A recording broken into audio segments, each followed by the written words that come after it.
Vocês sabiam que existe aula show para Enem? Pois é, hoje vocês vão conhecer um professor que já rodou o Brasil inteiro levando a turnê Enem, um sonho e você. Com vocês, aqui no nosso sofá, Fabiano Oliveira!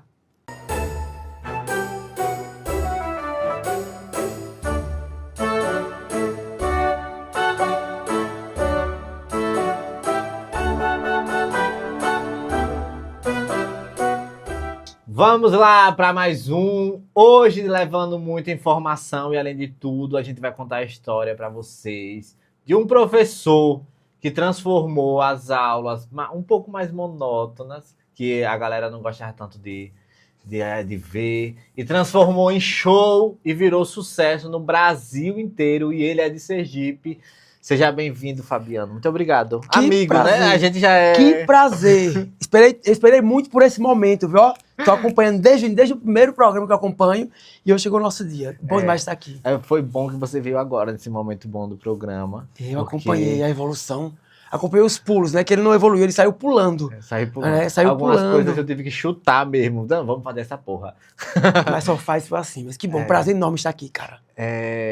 Você é professor de português. Isso. Formado em língua portuguesa, mestre em linguística, pela Federal. Pela Universidade Federal de Sergipe. Isso. Mas você sempre quis ser professor? Sempre. Eu decidi ser professor na 4ª série. Na 4ª série? Isso. Cheguei para professor, eu quero ser igual a senhora. A partir dali... Ela não desencorajou, não? Não. Era um momento em que a educação ainda tinha esse valor, né? Hoje, talvez, ela desencorajasse. Né? Ela, assim, eu lembro que ela disse, tia, eu quero ser igual a senhora. Aí ela fez, que bom. Me olhou, me parabenizou, porque eu já era um dos melhores ali em língua portuguesa. Daí eu fui seguindo esse caminho e quando a gente ia brincar, que um passado a gente brincava de escola, né? Era uma coisa assim, uma brincadeira que a gente não tinha essa internet. E eu estava sempre ali encabeçando. E aí quando foi para fazer a inscrição do Enem, no seriado, eu fiquei em dúvida entre língua portuguesa e jornalismo. Mas para Sergipe, para o Brasil naquele momento e para o meu estilo de vida, talvez o jornalismo me deixasse fora. Aí eu optei, na hora da fila, por língua portuguesa, que eu queria ficar com uma quantidade de gente maior. E a profissão que me daria essa oportunidade era a sala de aula, o contato direto com o público maior. Sim, E aí eu fui esticando a minha carreira. Mas aí, no caso, você... Que ideia! Como é que você conseguiu? Porque assim, não é muito ruim a gente já começar uma entrevista tentando falar muito do passado de quando você se formou, quando você começou a dar aula, sem a gente toda hora entrar no assunto dessa aula show. Essa aula show, Aleph, ela é uma aula pensada. Ela é uma aula que, quando eu lancei, em 2010, timidamente, nas escolas particulares, que as escolas eram mais fechadas, mas ela começou ao formato de aula show em 2014, quando eu entrei para o Estado. E era uma aula que incomodava alguns e fazia o aplauso de outros. Uma aula modernista, como esses quadros que estão aqui. Então eu tinha um público que ficava assustado e amava, e o público que repudiava, porque eu mexia com o tradicional. E mexer com um bolo que é feito tradicionalmente é perigoso. Né? A festa está pronta, o bolo é o mesmo, você coloca um recheio diferente. Então eu disse, não, eu não quero deixar a minha aula só no quadro. Eu quero uma aula responsável, onde eu monte a aula e o show. Né? Então, todo o meu conteúdo da BNCC, todo o meu conteúdo tem a metodologia, a música não substitui a metodologia, e no final eu fui conseguindo abrir. O aluno foi vendo que aquilo era novo para ele. Né? O aluno foi vendo que no final a gente tinha uma revisão cantada, que você pode decorar, você pode revisar, você pode aprender, mas eu sempre digo o seguinte, a música, o entretenimento não substitui a metodologia que é a aula. O aluno precisa da aula expositiva, com responsabilidade, e depois algo diferente para que ele possa aprender. Não só na leitura, mas na fixação. A música, cara. É porque antes da música você explica todo a letra. O contexto. Eu explico o assunto completo em 40 minutos, são aulas de 50, e os 10 minutos a gente revê de forma cantada, em forma de teatro, de forma lúdica. Aí o aluno ele pode aprender me ouvindo, lendo ou cantando. Eu costumo dizer que hoje as sessões pedagógicas são mapas mentais. Ao invés de escritos, cantados. Né? E aí essa aula ficou assim, assustadora. Até hoje eu tenho pessoas que amam, eu viajo o país fazendo isso, Belém do Pará, Sobral, que é essa referência nacional de educação. Eu faço o Enem, a abertura do Enem lá durante 4 anos, fiz o ano retrasado. Cidades como Fortaleza, que eu já fiz aula shows para 5.000 pessoas, 6.000 pessoas, somente eu, para mostrar a aula e o show. Então, tudo que é novo é assustador. Eu enfrentei várias barreiras. Eu tive que provar várias vezes que ali era BNCC, que eu chamo de metodologia ativa com entertainment, a educação e o entretenimento. Mas eu tenho um objetivo pedagógico, agora o meu caminho é esse aqui, é dar conversa com o meu aluno. Eu tive que mudar a sala, eu assustei muita gente. Eu ainda Não, mas assusto. assim, se tratando de Enem, eu acho que o entretenimento ajuda muito nessa parte. Porque Enem é uma coisa que traz aquele medo, né? O Enem é um momento de tensão. Ele É. deixa de ser um adolescente e passa para ser um adulto. Ele agora vai ser responsável pela vida dele, pela profissão dele. É um momento tenso. Se ele tem aulas tensas, ou se eles têm aulas que não agradam, às vezes é o professor sentado apenas com o conteúdo, eles ficam desestimulados. É natural que o aluno ao terceiro ano ele fique desestimulado, ele fique cansado. Você vê isso nos projetos, que eles se negam a assistir grandes aulões, eles não querem, ficam cansados demais. Talvez pelo percurso do primeiro ano, né, até o terceiro ano do nível médio, é onde o cansaço é maior, que ele vai virando adulto. E aí a importância de uma aula mais dinâmica, mas eu sempre repito, dinâmica com responsabilidade e conteúdo científico. Não é a brincadeira pela brincadeira, é a aula em tom de brincadeira, a aula com a metodologia mais leve. Hoje, eu tenho um professor que se pergunta se eu dou aula. Quando um professor pergunta se eu dou aula, é uma afronta, é uma falta de respeito, porque ele apenas me vê ou acompanha uma fase final e acha que o cantar não é dar uma aula. Ele não acompanha a carreira do outro, né? Ele não sabe como é, aí ele afronta. Você apresenta programa, imagine um outro perguntando a você. Então eu tive que provar isso, né? Eu ainda provo todos os dias, tá? Eu tenho, de um lado e do outro, pessoas que me pressionam, porque quando você faz igual a todo mundo, você não é visto. Mas quando você faz diferente, você é visto, você é apontado. É como se em um local eu varresse um chão e você fosse meu parceiro e não varresse. Então quando eu varro, eu aponto para quem não varre. Isso incomodou muita gente, tá? Dentro da educação. Mesmo assim, eu fui abrindo espaço e tive que provar, né, que era uma metodologia que funcionava. Fui para o Ministério da Educação, passei quase 7 meses morando no Amazonas, representando Sergipe, selecionado entre 12 professores no país. Eu estava lá representando. Já estive entre os 6 melhores professores do país diversas vezes, prêmios no estado, prêmio fora, prêmio Olho Vivo. Então eu fui provando que a metodologia funcionava e que eu não criei. E você teve que provar para os próprios profissionais da educação. Não tenha dúvida, principalmente. Porque para os alunos, eles se deram Foi bem, a minha né? principal aprovação. E hoje eu digo o seguinte, Aleph, quando meu aluno diz sim, eu não pergunto mais a ninguém. É ele que é o meu crítico. Se funciona para ele, eu digo, eu não faço aula para professor, eu faço aula para o meu aluno. Quando eu estou dando aula para professores, estou dando palestra, eu faço formações para professores no país. Eu viajo em diversas cidades. Aí eu tenho outra postura. Mas para o meu aluno, certo? A aula é especial. Quando eu faço uma versão pedagógica que eu lanço no Spotify, que eu tive que aprender a cantar, eu deixo claro, eu não sou cantor. Já fui acusado também. Ele é cantor. Não, eu não sou cantor. Eu sou um professor que brinca com o conteúdo do concurso, conteúdo do Enem da sala de aula. E aí quem me aprova é o meu aluno. Eu sempre digo, quando eu sou acusado, quando me persegue de alguma forma, eu digo, olha, no dia que o meu aluno separa, eu paro. Enquanto ele estiver me aprovando, eu vou seguir caminho. Mas você tem, assim, explicando pra galera, você tem uma escola fixa que você dá aula? Tem uma escola fixa, que é uma pergunta que me fazem, boa pergunta. Pergunta assim, você dá aula? Às vezes é por inocência, e às vezes por maldade, né? Por querer cutucar o colega, por querer talvez não gostar que ele faça, não quer fazer, mas também não quer que ele faça, porque ele acaba aparecendo, aí você recebe nome de metido, de arrogante, tudo isso acostumado. Eu faço igual a Anitta. Eu peguei tudo que falam sobre mim e devolvo. Se me chamar de metido, eu digo, fui metido. Se me chamar de arrogante, eu digo, fui arrogante porque precisei, então você me viu assim. Ana Carolina diz, né? Você pode me ver do jeito que quiser. Eu não vou fazer esforço algum para te contrariar. Eu aprendi isso durante os meus anos de carreira, né? Que eu já fui triste, já chorei por causa de algumas críticas lá no início que eu não sabia lidar. Eu me vi em todas as TVs, eu me vejo em todos os programas, como eu estou aqui agora, eu me vejo nas TVs daqui, na TV Globo. E aí, quando me via, eu tinha medo inicialmente. Pra você ter uma ideia, lá atrás, eu escondia os jornais que eu saía, para não ser criticado. Eu cheguei a tal ponto de comprar na banca mais de 3 jornais para acabar. Porque eu tinha medo da forma como meu colega iria me ver, arrogante, metido, que ia parecer prepotente. Eu tive que passar por esse processo de amadurecimento para ser quem eu sou hoje. Para ouvir a crítica do outro e falar, obrigado, seguir caminho. Então, hoje, a única crítica que eu aceito é a do meu aluno. Se não for a dele, não vai servir para mim, não vai me parar. Porque foi essa metodologia minha que me levou para diversos lugares do país. Belém do Pará, Sobral, Fortaleza, Amazonas, para Angola, via internet, palestrando para professores na Angola. Eu sou só um professor nordestino, né? Quer dizer, eu sou um professor nordestino. Eu já fui barrado em alguns lugares do país por causa do meu sotaque, da minha língua, da nossa forma de falar. Então eu tive que quebrar esse preconceito. Eu aprendi, aspas, a cantar para o meu aluno. Quando alguém reclama, eu digo, não, eu não fiz para você, professor. Eu fiz para o meu aluno. Essa canção aí, em 3 minutos, ela sintetiza uma aula de 50 minutos.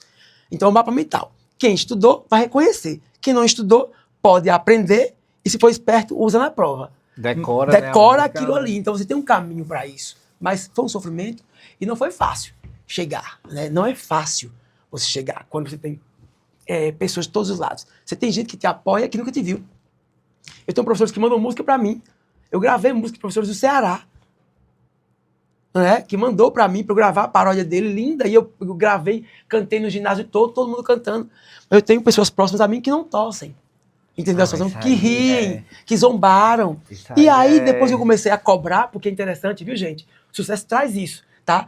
Que eu comecei a cobrar para palestras, comecei a cobrar formações, começaram a me chamar de metido. Então, não para fazer o seu trabalho? Sim, porque, por exemplo, você é um produto, o professor é um produto. No caso, queria que você fosse de graça para a escola? Isso, não. De graça para a escola. Palestrar para outros municípios, para outros estágios. Você sai do seu bolso? Sim. Tipo assim, eu ser convidado e eu ia. Porque você vira um mercado, vira uma prateleira. Você é uma marca. Daqui um dia você pode, de repente, fazer parceria com uma empresa que te dê alguma coisa. Então, é o seu trabalho. Isso é fruto do seu trabalho. Então, inicialmente, a gente tem pessoas que duvidam, que riem de você, que apontam, que duvidam o tempo inteiro. Quando você consegue, aí eles dão outra denominação. É metido, é arrogante, é prepotente. É a visão que ele tem sobre você. E cabe a você trabalhar. Isso aí foi o que eu fiz. Né? Todos esses adjetivos eu conheço todos eles, cara, contra mim. Todos. E hoje eu lido com tranquilidade. Com os meus, até desse, né? O hater é importante. Os meus alunos me ensinaram o seguinte: professor, não tem famoso sem hater. Se ele não tem hater, ele não chamou atenção. Não, de hater que a gente já... Gente, se você não tem hater, você não faz sucesso. Inclusive, são eles que fazem sucesso de artistas consagrados no país. Eu agradeço aqui meus haters. Todos, eu amo. Beijo pros haters. Vocês são fenomenais. Eu gosto de quando vocês vão lá no Instagram. No Instagram, que é uma aulinha, que não sei o quê. E aí a gente tem gente que odeia. Eu tenho alunos que me odeiam porque nunca foram alunos meus. E dizem assim, eu não gosto dele, não suporto. Já fui aluno? Não, porque eu não gosto, porque eu nunca fui. O ódio da pessoa é exatamente por não ter sido aluno. Agora, falando dos seus alunos, a sua sala de aula, ela é comum, que nem as outras, só as carteiras e o quadro lá? Não, a minha sala de aula tem uma história. Ela é chamada de Central de Estudos Linguísticos e Literários. Ela une língua portuguesa, redação e literatura. Eu tenho uma sala, na sala eu tenho um sofá que a banda Cheiro de Amor já tocou lá dentro pra gente, especial. Né? Veio fazer um show dentro da sala. Ela tem puffs, ela tem paredes vermelhas e paredes amarelas, porque a fome de aprender... a escola lhe deu essa sala? Isso. A diretora Marli, na época, 2014, cedeu. A sala, ela estava chegando na escola, era uma sala que era uma espécie de depósito. E eu pedi essa sala, os colegas não acreditaram muito, disseram que não ia dar. E a partir dali, eu comecei a fazer a manutenção da sala. Eu faço a manutenção dessa sala de 2014 até hoje. Então, eu tive toda uma disputa, travo toda uma batalha para continuar, né, mantendo essa sala. É uma sala do Estado, ela não é minha. Mas sou eu que mantenho aquele projeto junto com o Estado, com uma parceria incrível que eu tenho na SEDUC. SEDUC é uma parceira minha desde 2014 até a atualidade. Tudo que eu preciso, a SEDUC me manda, porque é um projeto chamado Central de Estudos Linguísticos e Literários, que leva a escola pública para o país todo. Chamou a atenção do MEC, chamou a atenção da Rede Globo, o programa Como Será gravou com a gente para mostrar as paredes nascendo, que era com a Sandra Nenberg, Jornal Hoje, para mostrar o bloquinho do Enem, Hora H, para mostrar as aulas minhas para o Enem. Então, é uma sala de aula que dá uma visibilidade enorme para a escola pública. Então, ela assustou o país quando ela foi feita, porque ela foi feita num momento em que a escola era cinza, ou amarelinha, ou verdinha, aquela cor do hospital. As escolas brasileiras tinham essas cores. E eu apareci com amarelo e vermelho, que significa fome de comer, fome de aprender. E até então era proibido no país, a gente não tinha isso em 2014. A gente tinha escolas cor de creme, cinza, acho que você deve lembrar, e azul. Sim. Hoje é que as cores fazem parte da vivência, a gente tem salas temáticas. Então eu tenho orgulho de ter sido um dos pioneiros. Mas para isso você paga um preço caro, né? Tudo que é novo, você mexe com o tradicional. E aí depois eu vi minha sala sendo exemplo nos fóruns em Minas Gerais, sem eu estar lá, as pessoas mostrando como era uma sala. Eu vi a sala fazer sucesso em cidades como Sobral, que é uma referência nacional em educação. Eu vi, por causa da sala, eu ser convidado para fazer formação em Sobral 6, 7 vezes online no país todo. Mas você participa daquelas grades de aula, tipo português, professor Fabiano, da grade normal, assim, da escola? Sim, E aí os alunos saem da sala deles e vai... vão para a minha. Isso. Ah, entendi. Sempre foi assim. De 2014 para cá, o aluno tem uma sala de aula fixa dele, mas na hora da minha ele vai para a minha. Ah, certo? agora entendi. Isso. Por quê? Porque eu não posso levar aquela parafernália toda para a sala. Eu tenho luz, eu tenho telão, eu tenho microfone, mas tudo conquista, não é privilégio. As pessoas acham que foi um privilégio que eu ganhei. As pessoas acham que eu ganhei, entendeu? Mas aí, no caso, são aulas de português. E língua portuguesa, literatura e redação. Ah, entendi. Em cada canto da sala, eu dou uma temática diferente. Por Entendi. exemplo, língua portuguesa, eles estão sentados assim ao redor, cada um com suas almofadas, e tem um telão aqui com conteúdo. Certo. Eu sempre falo. Quando eu quero dar aula de redação, o sofá tem um convidado. Você está sendo convidado agora para fazer esse programa lá com a gente. De redação. Isso. Vamos falar sobre vamos falar sobre comunicação, a importância de falar bem, a importância de escolher uma profissão. Então o convidado está lá, nós estamos do outro lado. E do lado de cá tem a parte de literatura que é com a banda. A gente tem uma banda, a gente tem uma bateria. A literatura já usa mais a parte artística, a parte de música, né? Isso que a literatura é arte. A literatura é arte da movimento, a literatura é arte da palavra. Entendi. Então a gramática é mais engessada, a gramática são as regras. Isso eu nunca lhe perguntei. E eu só assistia o seu conteúdo, né? Até porque eu não tive contato com a sua sala. A sala. Aí eu fiquei imaginando, assim, na minha cabeça, será que é que nem os Estados Unidos, essa escola, que cada quem vai pra uma sala? Aí eu fiquei... A Holanda é muito comum, certo? É uma sala de aula que na Holanda é muito comum. Porque eu certo? não tive isso, né? Eu disse, nossa, que legal. As salas de aula da Holanda, elas são assim, né? Geralmente, em alguns momentos, os meninos têm no chão, e eu deixei eles à vontade. Olha, pra você ter uma ideia, eles sentam, né, nas almofadas, o celular é eliminado, eu não peço, tem até lei para proibir o celular, eu nunca proibi celular em sala de aula. Agora tem lei, é? Tem lei que proíbe o celular em sala de aula, que minimiza o uso, mas eu nunca proibi. Então, eu acredito que seja a metodologia, o caminho e a forma de ensinar. Tá? Eu nunca proibi. Tanto é que eles pegam os celulares e desligam. Eu que uso o celular em sala de aula. Eu uso mais que eles. Eu gravo os meninos, que agora a gente tem uma lei também do ECA, né, digital, que vem proibir, restringindo, mas eu nunca tive problemas com o celular. São 12 anos de escola pública, eu nunca tive problema nem com o aluno e nem com o celular. Você dá ainda aula em escola particular? Não, porque eu sou integral. Eu faço parte da escola integral, Escola Sergipana Integral, desde 2014, e amanhã e tarde. Aí o que acontece? Os meus não tenho esse tempo, e os meus finais de semana, às vezes vou para a escola particular, se for um contrato para uma aula show, entendeu? Entendi. Viajo para fazer a turnê toda sexta-feira, eu viajo em diversos lugares do país, vou começar a fazer a turnê agora, lançar o CD novo, né? Aí toda sexta-feira eu dou aula em qualquer lugar do estado de Sergipe, que é um presente que eu dou para as escolas públicas sergipanas, é um presente meu que é a turnê O Enem Sonho em Você, 12 anos, Alex. 65 mil estudantes em 12 anos. E, certo? Assim, você que já roda 12 anos fazendo essa aula, como é que você vê o momento da educação brasileira agora? Olha, nós estamos vivendo um momento assim, tenso da educação. De forma ampla, o Estado brasileiro trouxe para a escola uma responsabilidade que ele não consegue manter. A educação por completo não pode se dar só na escola, ela tem que vir da família. A família, às vezes, usa a escola como um depósito de alunos. Coloca todos os alunos lá dentro e ela some, vai para o trabalho. Então a criança ela fica na escola de manhã até as 4 e o professor ficou para educar sem ter o poder de educar. Porque ele não pode olhar feio, ele não pode falar um pouco mais alto, ele não pode dizer não. Então foi dada a responsabilidade ao professor sem o poder. No passado, o que era que as pessoas diziam? Sente aqui. Se vire. Isso, sente aqui, você sentava. Hoje, se eu disser sente aqui um pouco mais austero, o pai aparece com o processo, porque eu inibi, eu constrangi. Então, a escola brasileira, ela trouxe para ela a função de assistencialista, deixando muitas vezes a educação em segundo plano, que é o conteúdo. Então a escola brasileira, o Estado brasileiro como um todo, o que é que ele fez? Ele trouxe a responsabilidade de educar. O pai colocou a criança na escola, e não todos os pais, é bem verdade, mas a grande maioria some e não entra com o que diz a LDB. A educação é um dever do Estado e da família.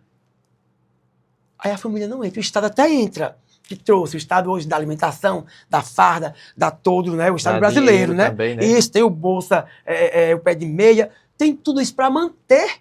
E muitas vezes você vai e aquele aluno não está ali para estudar. Ele está por causa dos recursos. Ele está porque o pai precisou de trabalhar. Então a educação como prática, ela precisa ser repensada.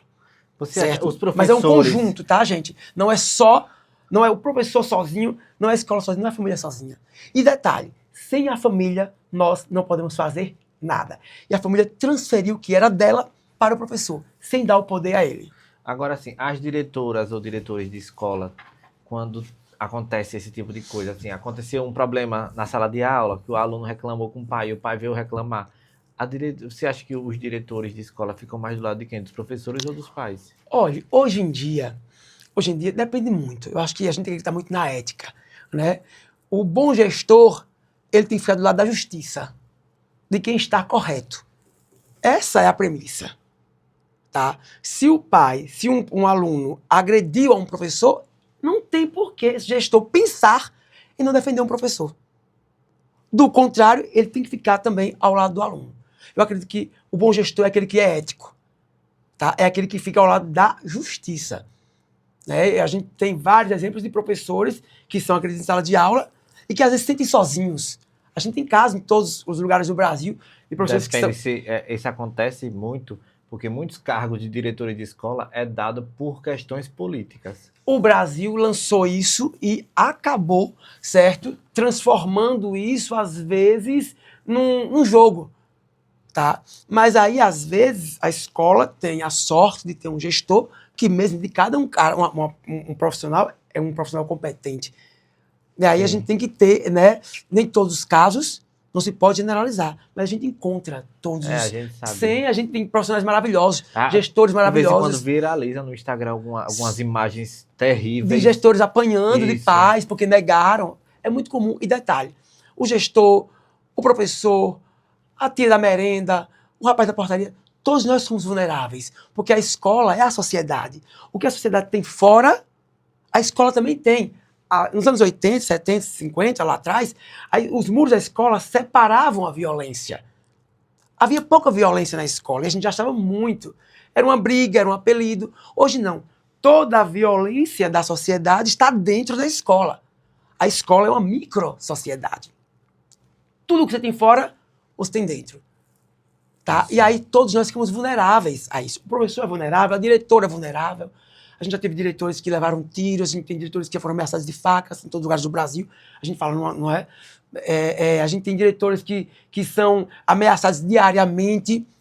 Professores, principalmente, porque o contato primeiro é o professor. Então, dentro da escola brasileira, hoje, a gente tem uma vulnerabilidade. Certo? A gente, às vezes, sente dessa forma. Eu, por exemplo, nunca tive problema nenhum, porque eu trabalho num lugar tranquilo. Né? A gente tem uma ideia de escolas, e eu tenho certeza que existem escolas que a gente acompanha em outros lugares do país, que você vê uma agitação maior.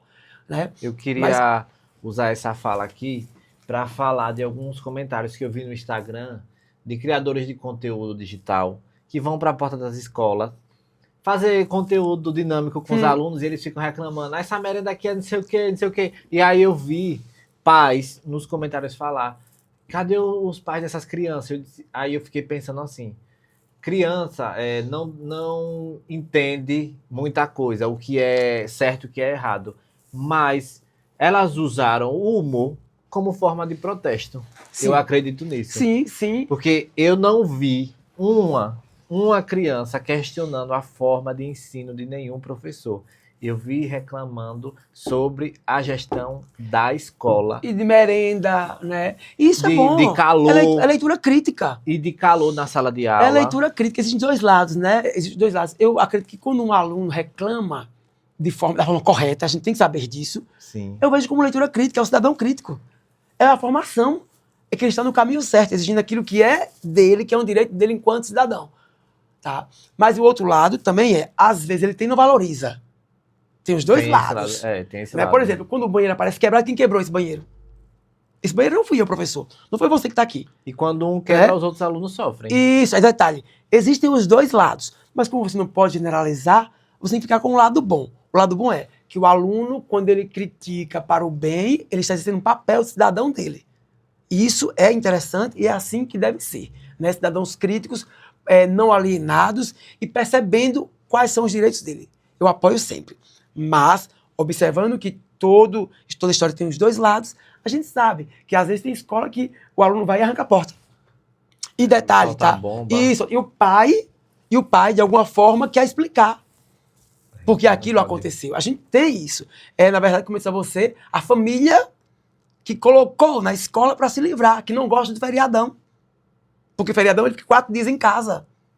Entendeu? É a família que... verdade. Isso, ele contabiliza isso. Eu digo que eu já vi pais reclamando do feriadão. Porque ia fazer o quê com o alecrim dourado dele? Tá? O professor toma se conta. Fosse feriadão pro seu trabalho, você não queria, Isso, não? e é um detalhe interessante, tá? O pai até diz, né? Não tá na escola não para aprender a ser educado, mas detalhe, a escola, o pai tirou do professor a autoridade que ele tinha. Mas a questão de educação desse nível de bater ou não nos outros, ou de xingar, essa é a parte da família mesmo. A família, ela se A eximiu educação disso. tá dando aquela parte literária. Porque, na verdade, a educação, a gente tem que saber que escolaridade é diferente da educação. A educação você pode ter sem ter ido à faculdade. Porque caráter se aprende dentro de casa. Você tem doutores que não têm educação. Você tem um pedreiro, você tem uma doméstica que tem uma educação incrível. Então não é sobre educação, comportamento, é sobre escolaridade. Essa é a diferença. Escolaridade, que é o conhecimento científico, que nem sempre lhe dá educação. Você tem toda a escolaridade, vai até o PhD. Mas você é uma pessoa que tem comportamentos assim inusitados, que não tem um padrão mínimo de educação. Então o que acontece é que a gente tem crianças em sala de aula que trazem os hábitos de casa. Eles não conseguem ouvir um não, eles choram, sentem frustrados, têm crise de ansiedade e a gente está numa bolha em que esses adolescentes não sabem o que serão daqui a 5 anos. Se você ouviu um não, quantas vezes você viu um não na sua vida? Várias. Olha você aqui. Hoje, se você diz não para um adolescente, ele chega à casa dele, ele chora, ele tem uma crise de ansiedade e aí você é o culpado. Colocaram no professor a responsabilidade de educar, mas sem dar o poder de educar a ele. E hoje o professor é duvidado no conteúdo que ele dá. Aquela página não pode ser dada porque tem questão religiosa, tem questão de sexualidade, que o pai chama de sexual. Nós estamos cercados. Em alguns momentos o professor é visto como inimigo da sociedade. A gente tem ideologias que fazem com que o professor seja visto como inimigo da sociedade. Uma coisa que eu queria falar aqui é que você é o segundo professor. Não, teve outras pessoas que também são professores, mas que vieram em outros temas. Tipo, Aldevan é professor de artes, mas ele veio como ator. Mas falamos também disso. Tinho também... Tinha um professor de EJA. E ele faz... Importantíssimo da mas EJA. ele veio como ator, mas falou também como professor. Você está aqui hoje também, além de artista que faz as aulas show, mas você também está aqui como professor. Como professor. Professor Ano passado, a gente fez um episódio na escola e a gente homenageou os professores com a professora Ildema, que é professora de matemática. E eu queria cobrar aqui dos podcasts do Brasil o porquê que tipo, chama muito médico, muito não sei o quê, muito psiquiatra, mas quando é para chamar os professores, não tem tanto, né? Raramente, a gente observa isso. Boa observação. Raramente. Por quê? Porque a sociedade, aos poucos, vem tirando do professor essa credibilidade. Interessante. Tem pesquisas que dizem assim, ó, o professor é a segunda classe que mais respeitada. As pesquisas dizem, médicos e professores. Tá? Na base de salário, a gente passa para o base mesmo, a que quase menos recebe. Quando uma última pesquisa foi feita, o professor ainda era o segundo, certo? A segunda classe. Mas quando você observa, tem ideologias que tiram esse poder. Olha, você nunca viu um professor pular uma página de história porque não podia dar aquele conteúdo. Hoje a gente já tem, que o pai diz, esse conteúdo não pode. É o pai que nunca foi à faculdade, que muitas vezes não sabe nem ler nem escrever, deve ter visto em algum lugar que aquele conteúdo não pode. E o professor de biologia, por exemplo, quando vai dar aula sobre reprodução, ele não consegue. Ou ele tem que escolher palavras. Então, o professor ele é visado. E aí algumas ideologias colocam o professor como uma espécie de problematizador. O professor, porque o professor ele pode fazer o filho dele mais crítico, o professor pode mandar, o professor pode, inclusive, instruir esse aluno para ser mais crítico. A gente, por exemplo, tem professores... Eu posso lhe dar até um exemplo na prática. Eu, na quinta série, eu tive uma professora de português chamada Vandete, e ela me ensinou o que era a palavra inadimplente. E ela ensinou que aquilo era feio. Sim. Se você for dizer para uma pessoa hoje, um aluno hoje na escola que não seja veaco, pague o povo direito. Isso é formação de caráter. Você não pode fazer as coisas e não pagar o povo, né? Não pode. Então, mas se você for dizer isso hoje, você vai ser o quê? Vai apanhar. Cancelado. O professor, ele é cancelado. Então, colocaram algumas ideologias, colocam o professor, você encontra pais muito bons. Eu tenho, assim, pais próximos a mim que são maravilhosos. Mas já encontrei pais que colocam no professor, que acompanham. Eu nunca tive problema, né? Mas tem professores de biologia que não conseguem dar uma aula, ou dar com muito cuidado, porque tem pais que mandam recados. Entendeu? Que aquele conteúdo não pode ser dado, que aquela... tem que trocar de escola. Tem pais... escola não, eu conheço história de pais que não permitem que dê o conteúdo da reforma da contra-reforma em história. Tem escolas que pulam ou que mandam o professor amenizar. Mas por que isso? Por questões religiosas. Então, perceba, a história é modificada. E o interessante, tá? Hoje em dia, todo mundo quer opinar na profissão do professor.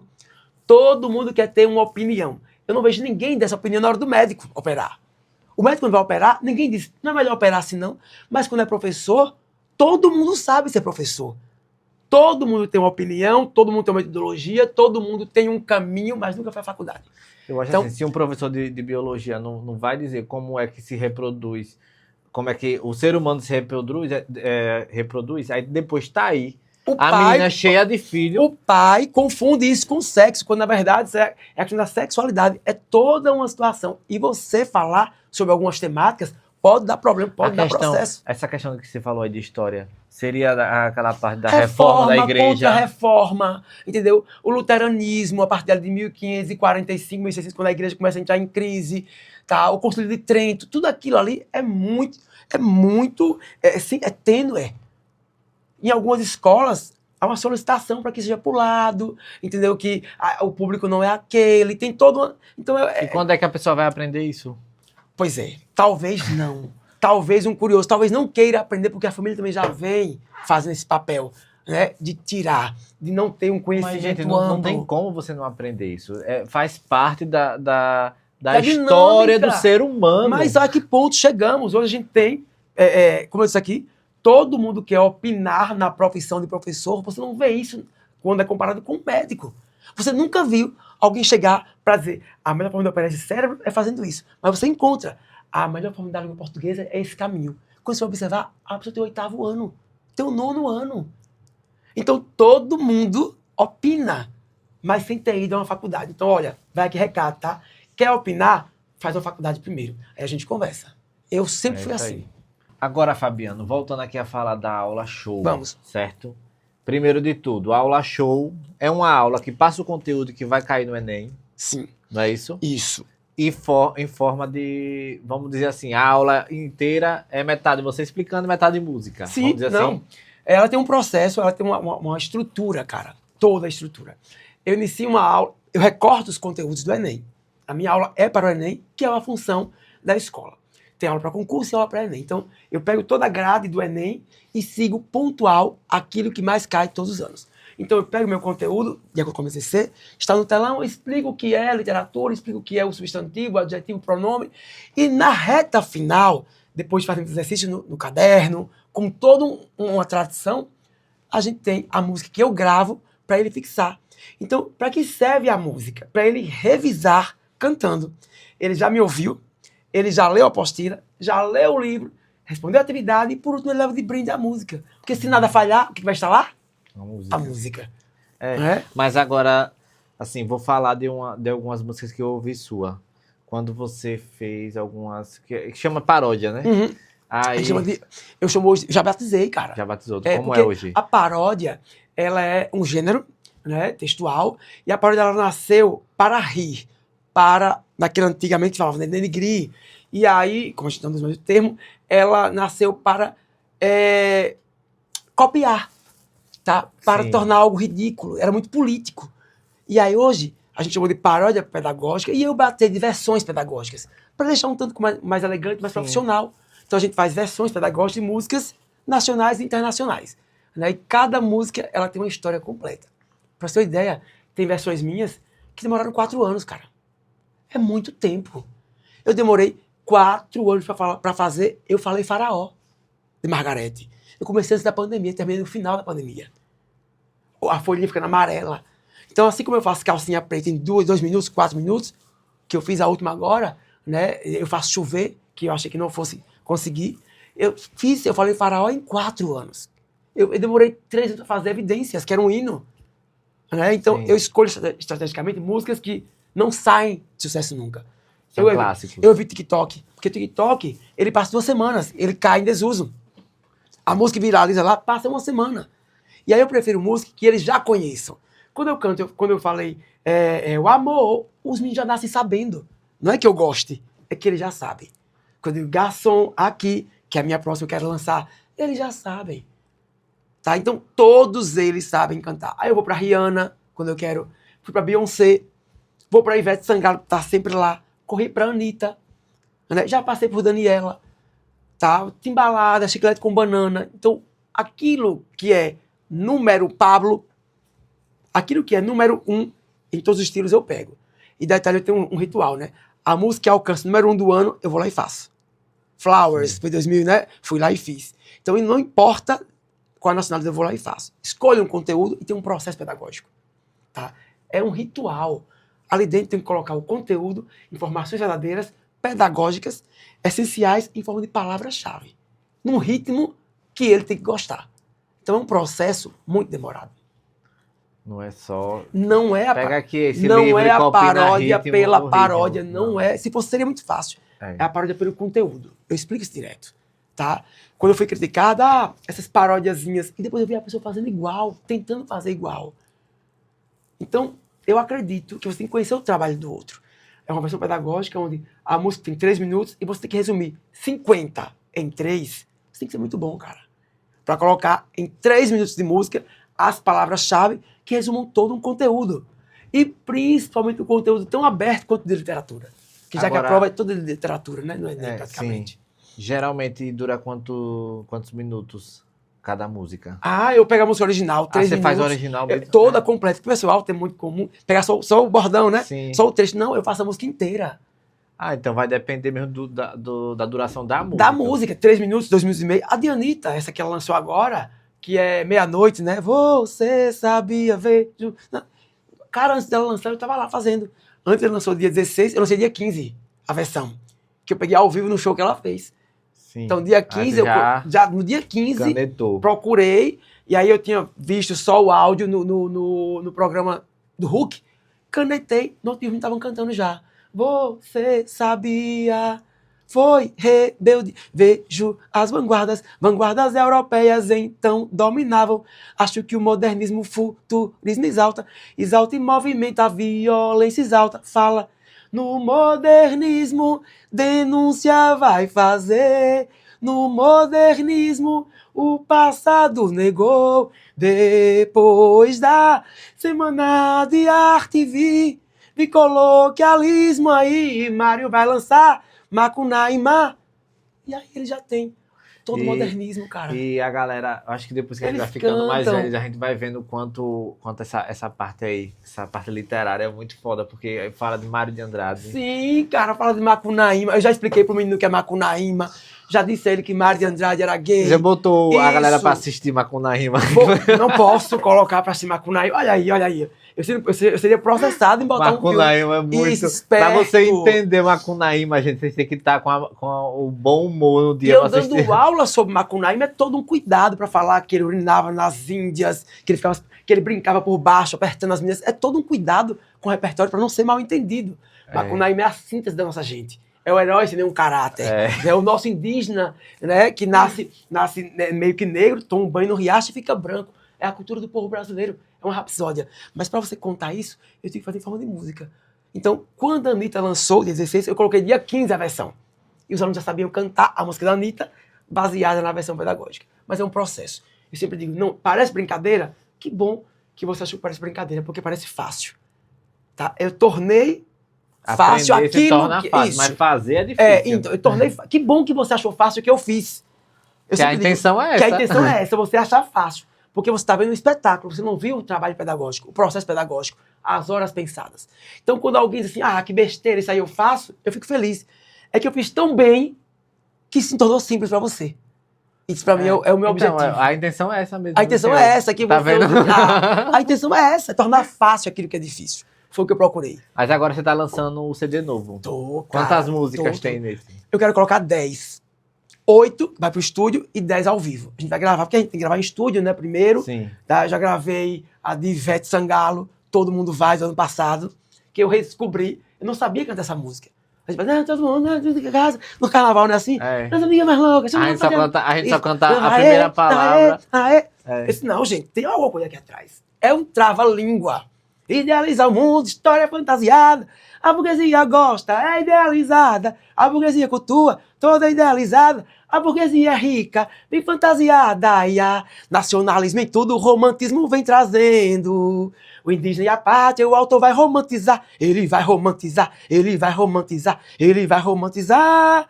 Tem emoção que eu vejo idealizado, o amor é o tema do texto, a poesia primeiro, toca no seu coração, sentimentalismo e idealização. Isso aí quando vai cair na prova, marque isso aqui, a galera vai Características lembrando. do romantismo, vão estar lá, sentimentalismo, nacionalismo, idealização, é o que ele pode aprender. É bem fácil, viu? Caramba, e eu não sabia que eu sabia cantar essa música de Ivete. Essa é pra trincar concreto do chão. É trincar, É né? trincar, eu não sabia. Gente, eu não sabia que era assim. Eu não Eu sabia. falei, essa é pra fazer no chão. Aê! Aí, é trincar, essa é pra trincar Faz concreto no sentir, o povo chão. pulando, trincar com Quem escreveu essa música? Aê, vinha ler. Aê.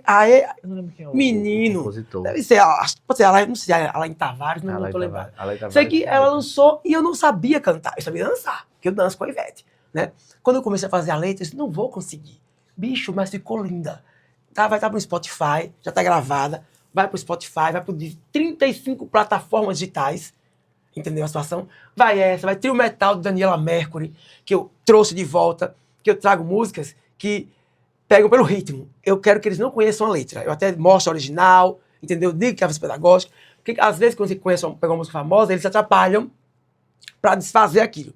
O realismo surgia, Machado aqui vai lançar, e a ciência fazia a revolução industrial, o capitalismo no mundo inteiro, a burguesia domina total, dominava o espaço no mundo inteiro, o realismo está no século XIX.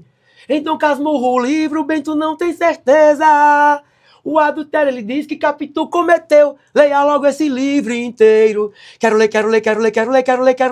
oh. Machado de Assis, o realismo aqui lançou. Não tem como esquecer, né, minha gente? Não tem como esquecer. Aí, vocês também, se quiserem assistir uma aula show, tem DVD, não tem? A gente tem muitos então, vídeos, aulas, né? Tem gravado no YouTube. Use também aqui, ó, o final desse programa, essa parte aqui do programa, para também, antes do Enem. Também, usa aqui. Use, é legal. O Enem, minha gente, vocês precisam desse tipo de aula para ter aquela descompressão, porque todo mundo sabe o quanto que o Enem traz aquele peso, é o Enem. Pô. Meu querido, para quebrar esse peso, vai ter o bloco do Enem. São 5 anos de bloquinho na avenida. Isso é assustador. Você nunca viu um trio com um professor, porque eu não sou cantor. Eu canto sempre essa pedra. Não vem me acusar, não vem exigir que eu tenha a voz afinada, porque eu digo, eu não sou cantor. Analise a minha letra, que critique a minha letra. Porque às vezes a gente tem aquele da pedrada, né? Ops, não tô aqui para afinar, tô aqui só para mostrar a versão. O bloco do Enem está no 5º ano e agora em setembro, outubro, escolhi nada ainda, 1.000 alunos. Um trio elétrico com 1.000 alunos de Abadá. É o primeiro bloco para Enem do Brasil, já há 5 anos. Fica a dica aí, Fabiano Oliveira. Bloquinho do Enem. O Pré-Caju. O Pré-Caju, pra gente abrir o Pré-Caju. Vale a pena. Vale a pena e é bem pertinho. Aí a galera vai dizer, no Pré-Caju, sim. A educação, nada melhor, em todos os lugares, Quanta gente ali tá ali no Pré-Caju? Acho que o Pré-Caju esse ano cai no dia do Enem de novo. Acho que é uma semana antes. Uma semana antes. Isso, dá pra fazer. Uma boa ideia. O bloquinho do Enem, perfeito, o Abadá tá lindo. Tudo pela gente, 1.000 alunos, vamos convidar os pais. Já tem data? Provavelmente setembro ou primeira semana de outubro. Porque é um mês antes do Enem que a gente faz. Pronto. Eu ainda tenho uma turnê, né, que eu vou fazer ainda. Diversas cidades brasileiras. Vou estrear agora dia 22 em Ubaúba, que é o nosso primeiro ensaio, com o setlist novo dos conteúdos do Enem. Eu rodo diversas cidades sergipanas, vou fazer talvez algumas cidades fora, mas outubro eu faço Teatro Ateneu, que é o meu último show, a última aula show, com os alunos do Centro Excelência Dom Luciano. Beijo meus alunos, gente, eles me acompanham, fazem meu sucesso. Eu digo o seguinte, tudo que eu sou eu devo ao meu aluno. Tá? É ele quem faz, ele que me leva para outros lugares, ele que divulga o meu nome. Então eu não sou sozinho, eu tenho uma assessoria e tenho alunos que abraçam o meu trabalho. Então tudo, a minha história pertence ao meu aluno. Eu não seria quem eu sou sem o aluno que me acompanhou, que passou por minha sala de aula. Tá? Então, em outubro eu faço o bloco do Enem e o Teatro Ateneu para fechar a turnê que esse ano se chama Enem em Alto Volume. Então tá aí, vocês tiveram aqui um pouquinho da aula de Fabiano estreando sua nova turnê, né? Isso. Estreando aqui. Estreou na cidade, mas vocês estão assistindo o programa O primeiro agora. programa que eu venho falar da turnê, dos planos, Isso, do do bloco, CD novo. do CD novo, né? Então eu quero agradecer esse momento, que é a primeira vez que eu chego para falar sobre esse trabalho. A gente vai passar por todas as TVs agora, rádios sergipanas, né? Internet, sites. Mas aqui foi o primeiro programa Sergipana, você vai passar na TV do Rio Grande do Sul. Oh, que eu quero também. aproveitar aqui para Beijo pro Rio mandar Grande do Sul. um beijo para a TV Mais. Muito obrigado por esse espaço aqui de toda sexta-feira, às Obrigado. 19h30. Meu fã-clube também do Rio Grande do Sul, um beijão, um abraço. Tô aqui me ajeitando. Vocês gostam quando eu uso assim, né? O look tradicional do O look Alfondão tradicional. E não gostam com terno, gostam desse look. Gosto aqui. desse look aí, né? Já usei na vitrine, é muito bacana. Deixa Então, você mais, né? Então, eles gostam que eu use esse. Então, hoje foi uma homenagem ao Homenagem a fã-clube. eles. Muito obrigado pelo carinho de sempre. Obrigado por brigar com o povo por causa de mim, mas não briguei não, deixa pra lá. É bom, né? Mas é bom, gente. É bom a gente ter aluno que briga e é bem legal. Agora, Fabiano, muito obrigado. Eu que agradeço, cara. Por você ter topado vir Abertura. aqui. Espero que você volte mais vezes, porque Enem é um assunto que tem todo Que ano. vai então ter você tem todo dar aqui ano. Eu tenho que todo voltar ano. aqui para dar as dicas finais do Enem uma semana antes, tá? Uma semana antes. É. Então vamos fazer lá. Vamos fazer na escola, sala. Vamos fazer na sala. Que a gente faz uma matéria Isso. do Enem. A gente faz e a matéria gente do Enem. aproveita e chama outro professor para fazer uma homenagem aos professores também aqui. A gente pode Isso. fazer isso. Começa Isso. com o Fabiano lá na escola, mostrando a escola. A escola, o chão. E metade né? lá e metade aqui com algum outro professor. Ótimo, Pode ótimo. ser? Pode ser sim. Então já tá marcado, vocês estão vendo aí que ele topou, né? Se eu não aparecer, vocês vão reclamar. Vamos Ah, por lá. A ele! mim que não teve agenda, mas vai ter sim. É um prazer receber você lá, cara. A gente vai esperar. E assim, eu sou admirador do seu trabalho, eu acompanho seu trabalho desde o início. Vi nascer, Viu né? nascer. Assim, eu lembro que a gente encontrou no carnaval. Foi esse ano. Aquele barulho assim, olha, não, quando você falou que ia nascer o programa, você não tem gravado a gente ainda. se encontrou No na virada de Réveillon, ano isso, de não tinha Salvador. nascido ainda o programa, ele chegou pra mim, ó, vai ter um programa, tá. Eu acompanhei desde o primeiro e vi os pulos, como eu disse no início, não foi nem andar, ele saiu pulando e hoje ele está, esse profissional, eu quero agradecer e parabenizar. Muito obrigado, digo eu, porque é uma honra ter você aqui. Ei, você obrigado. que é excelente do que faz. Eu já vi Obrigado, resultados, cara. não vi só o seu conteúdo, eu vi resultados, vi alunos falando, já porque você soltou algumas vezes alunos falando que dá certo. Isso, Então não basta só a gente presente. trazer um profissional bom aqui. É bom a gente Obrigado. trazer profissionais que realmente deram certo. E que incomoda, porque também... Tem que incomodar, tem que incomodar. O bom é incomodar. Ó. Tem pensadores que falam o seguinte, se você fez não incomodou, não tá dando certo. Se todos apoiaram, são falsos com você. É tá? isso aí. Então, sempre tem alguém que vai ir de encontro ao que você faz, mas aprenda a ouvir. Né? O que importa é quem está com você. Então, eu quero mandar um beijo para cada aluno meu mais uma vez. Agradecer o carinho, a manifestação deles. Eles colocam minhas fotos nas paredes. Eles colocam as minhas fotos nos cadernos. Eles colocam as minhas fotos nos armários, né? E aí, gravam um vídeo para mim, gritam na escola o tempo todo, mandam um tchau. Então, beijo para cada um. Torço pelo sucesso de cada um de vocês e podem contar comigo sempre. Mais uma vez, obrigado pelo carinho, né? A todos vocês. E todos vocês, diretores do Brasil, se quiser contratar Fabiano, como é que faz?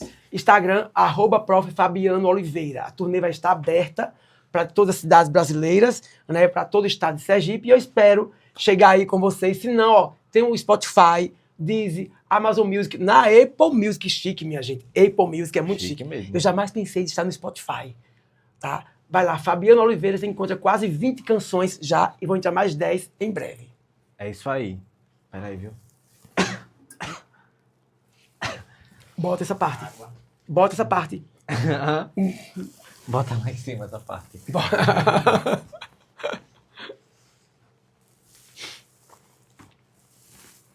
Isso. Bom, lembrando que esse programa é um oferecimento da... Começou. Bom, lembrando que esse programa é um oferecimento do Instituto Apolônio, Deli Maranata, Personal Micael, Balance Fit, Churros do Shopping Rio Mar e Luz e Corte, que é quem grava e edita todo aqui nosso material que vocês sempre veem. Quero dizer a vocês que eu agradeço muito pela audiência. A gente acabou de bater... já tem um tempinho, né? Porque esse programa está sendo gravado depois, mas a gente bateu 6 mil inscritos no YouTube. Vocês sabem o quanto isso é muito difícil.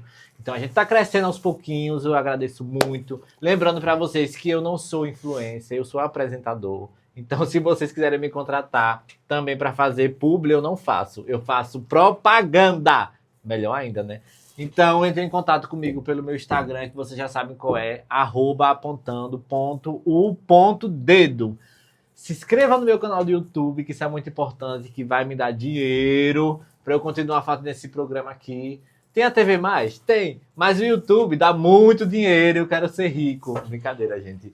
Eu quero continuar fazendo o programa aqui, então preciso muito que vocês se inscrevam no meu canal do YouTube, no Instagram, no Spotify. Eu não ligo muito, eu ligo pro YouTube. YouTube! Se inscrevam, um beijão e até o próximo programa!